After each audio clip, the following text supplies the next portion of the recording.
The honourable member for Cowichan-Malahat-Langford debate. Thank you very much, Madam Speaker. I'm incredibly proud today to be leading off the debate on our NDP Opposition Day motion as we propose measures to crack down on corporate greed and lower prices for struggling Canadian families. Canadians need help. Canadians need relief from high food prices. Canadians need to see that the people they elect to the House of Commons are committed to taking action against the corporations that have enjoyed record profits at their expense. Madam Speaker, it has been 40 years of successive Conservative and Liberal governments who have pushed economic policy that has widened the gap between rich and poor to a chasm. Along the way, we have seen support from both parties for tax cuts for wealthy corporations, for deregulation, and for weak competition laws. It is no accident that we have arrived at the moment we are today because the Conservatives and Liberals both paved that road to make it easy to where we get to. Madam Speaker, we need a political party that is prepared to swing the pendulum back in favor of the working class, back in favor of those who are tired of seeing their hard-earned money gouged by corporations who are rolling in record profits and paying their CEOs ridiculous wages and bonuses. That brings me, Madam Speaker, to today's motion that I was very proud to sponsor and which was seconded by my colleague, the member for New Westminster Burnaby. I'll read it out for the benefit of Canadians who are watching. That, given the cost of food continues to increase while grocery giants such as Loblaws, Metro, and Sobeys make record profits, the House call on the government to A, force big grocery chains and suppliers to lower food prices of essential foods or else face a price cap or other measures. B, stop delaying the long-needed reforms to the Nutrition North program. And C, stop Liberal and Conservative corporate handouts to big grocers. It is time, Madam Speaker, it is time for action. As I said, Canadians need relief. They are struggling, and you need only look at the statistics to see that laid out in stark relief. Over the last 3 years, the cost of food has increased by over 20%. The use of food banks is at a 35-year high, and it is reported that 1 in 5 Canadians are skipping meals just to get by with their monthly budgets. In 2024, this year, the average family of 4 is expected to spend an additional $700 more on food, again continuing the trend that we have seen over the last couple of years. And all this while, Madam Speaker, the grocery sector continues to rake it in.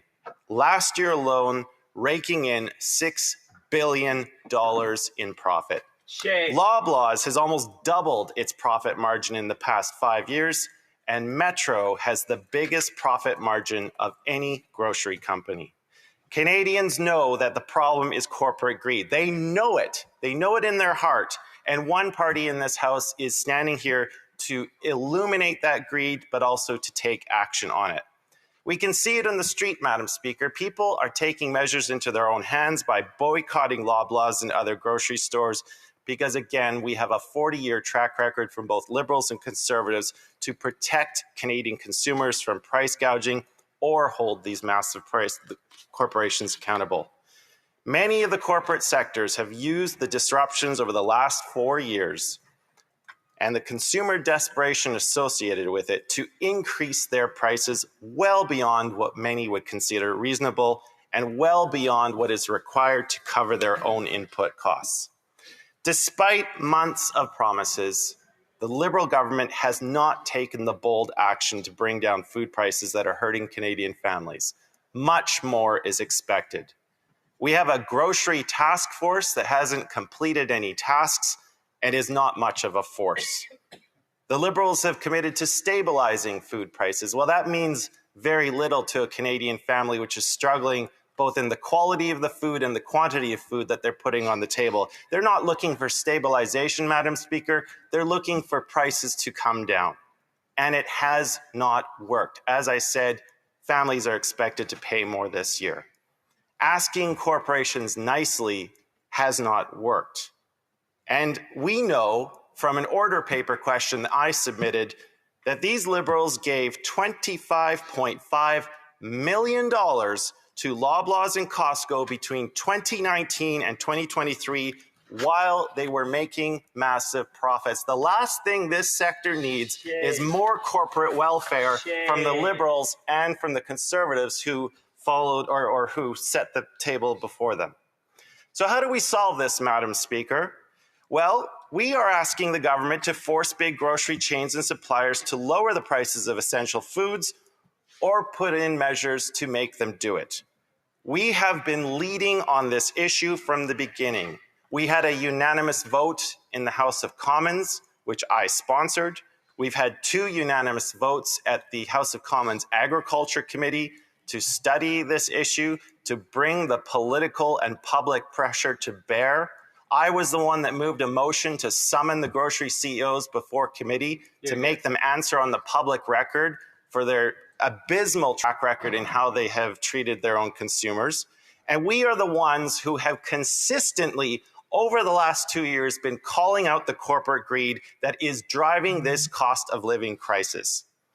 Now, before we get into too much criticism, I want to point out that there are well-trodden examples around the world. And I want to single out France, Greece, and South Korea, which have each taken steps within their respective jurisdictions to lower prices on essential food items. And price control measures are not a new thing. We can see our provincial governments have done it with rent increases. They have utility boards which monitor the cost and regulate the cost increases associated with energy. It is not a new concept, and it is something that has to be used at a time of crisis. In France, they secured a deal with major companies to lower the price of groceries for 5,000 products. And the French government can hold those companies accountable in the public if they don't comply. In Greece, the government announced gross profit caps for key consumer goods and services in the food and health sectors.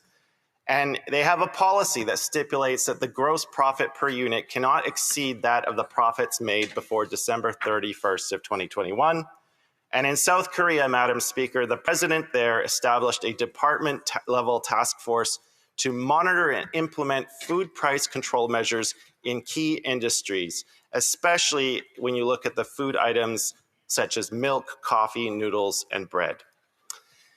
On the part of our motion dealing with Nutrition North, I really do want to recognize my friend and colleague, the member for Nunavut, who's been doing an outstanding job on behalf of her constituents and calling out the companies that operate up there for taking that subsidy and using it to pad their bottom line rather than serving the people in the North who need to have access to affordable food. And that is why we have this as a key part of our motion.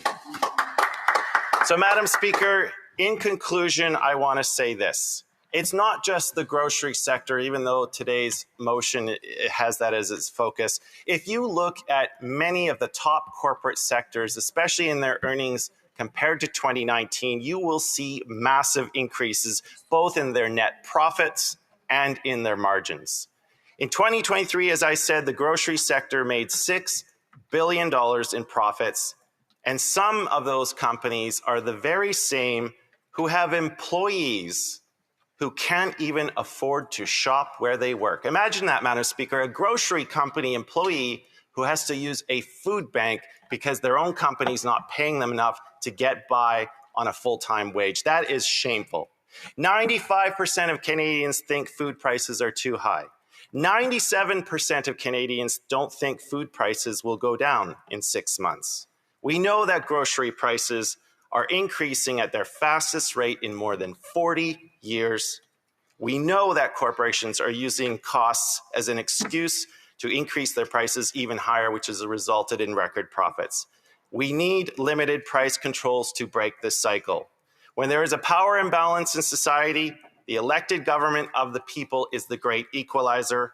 Government is where we enforce fairness. It is time for this Liberal government to step up to the plate and act in a manner that Canadians expect. Questions and comments? Gentleman for Fleetwood Port Hills.